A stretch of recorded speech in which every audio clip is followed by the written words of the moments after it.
মায়ের মতন পৃথিবীতে আমি মনে করি কেউ হয় না।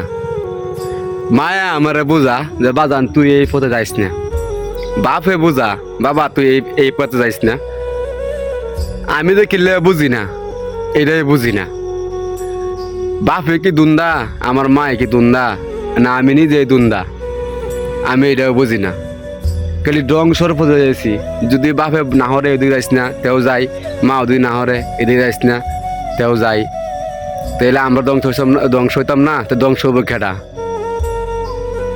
বাইরে সবে বাপ মার কথা শুনো, বাপ মা সবসময় ভালো কথাই বাপ মার কথা যে শুনবা জীবনে অনেক কিছু করতে পারবা। বাপ মাই সব কিছু রে ভাই, যার বাপ নাই যার মা নাই এর জীবনে কিছুই নাই। বাপ মার কথা এখন একটু তিতাই লাগবো, মরলে বুঝতে পারবা বাপ মা কি জিনিস।